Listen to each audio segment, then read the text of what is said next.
നിങ്ങൾ കണ്ടു കാണും ഉക്രൈനുമായിട്ടുള്ള വാറുമായിട്ട് ബന്ധപ്പെട്ട് നെഗോഷിയേറ്റ് ചെയ്യാൻ വേണ്ടി വ്ളാദിമിർ സെലൻസ്കി ആയിട്ട് അമേരിക്കൻ പ്രസിഡന്റ് വിളിക്കുന്നു. അതിനുശേഷം അതിൻ്റെ സ്റ്റേക്ക് ഹോൾഡേഴ്സ് ആയിട്ടുള്ള യൂറോപ്യൻ രാജ്യങ്ങളെ അമേരിക്ക വിളിക്കുന്നു വൈറ്റ് ഹൗസിൽ.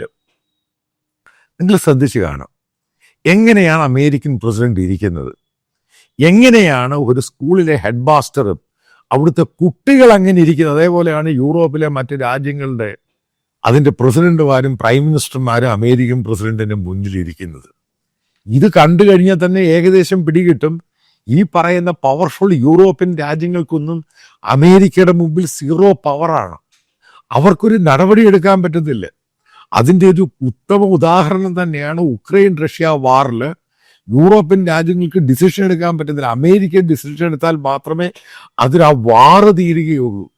ഗാസയും അങ്ങനെ തന്നെയാണ് ഉണ്ടായത്. ആദ്യം മറ്റുള്ള ആൾക്കാരും എല്ലാവരും അത് നെഗോഷിയേറ്റ് ചെയ്ത് സംഭവങ്ങളൊക്കെ പറയാൻ നോക്കി, ഒരു ഡിസിഷനും ഉണ്ടായില്ല. ഫൈനലി അമേരിക്ക ഡിസിഷൻ എടുത്തു. എന്താണ് ഇറാനിലുണ്ടായത്? അവസാനം അമേരിക്ക ഡിസിഷൻ എടുത്തപ്പോഴാണ് സീസ് ഫയറിലോട്ട് വരുന്നത്. മറ്റുള്ള യൂറോപ്യൻ രാജ്യങ്ങളും നെഗോഷിയേറ്റ് ചെയ്യാൻ തേർഡ് പാർട്ടി ഒക്കെ നോക്കിയിട്ട് നടക്കുന്നില്ല. അപ്പം അതാണ് ഞാൻ പറഞ്ഞത്, യൂണിപോളാർ വേൾഡാണ്. എന്ത് അമേരിക്ക തീരുമാനിക്കുന്ന അവർ നടപ്പിലാക്കും. അതും ഏകദേശം വളരെ വർഷങ്ങളോളം പോകും. അതിനിടയ്ക്ക് ഇന്ത്യ എന്ന് പറഞ്ഞ രാജ്യം ഞങ്ങൾ ഒറ്റയ്ക്ക് നിൽക്കാം, ഞങ്ങൾ ഇരട്ടയ്ക്ക് നിൽക്കാം, ഞങ്ങൾ അങ്ങോട്ട് നിൽക്കുക, ഇത് പുല്ലൊന്നും നടക്കത്തില്ല. സാക്ഷാൽ ഇമാനുവൽ മാക്രോണും അതേപോലെ തന്നെ ഫ്രഞ്ച് ചാൻസലർ പോലും അവിടെ മുട്ടുമടക്കി നിൽക്കുകയാണ്.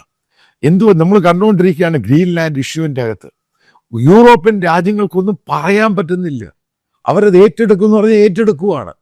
അവർ ന്യൂസിലേക്ക് കയറുമെന്നത് കയറി ഇങ്ങ് ഏറ്റെടുക്കുവാണ്. ഇത്രയേ ഉള്ളൂ.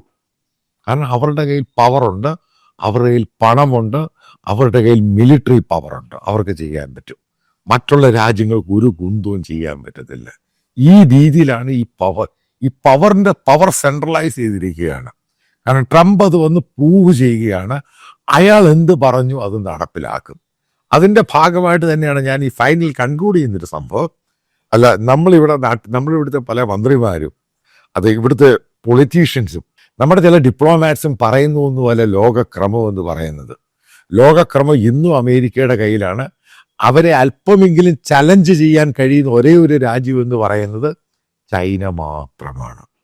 ആ ചൈനയെ പോലും അമേരിക്ക ഫൈനൽ റൗണ്ടിൽ തളച്ച് കളയും. കാരണം അതിൻ്റെ ചുറ്റും വരെ ശത്രുക്കൾ ഉണ്ടാക്കും, ഇൻക്ലൂഡിങ് ഇന്ത്യ പോലും.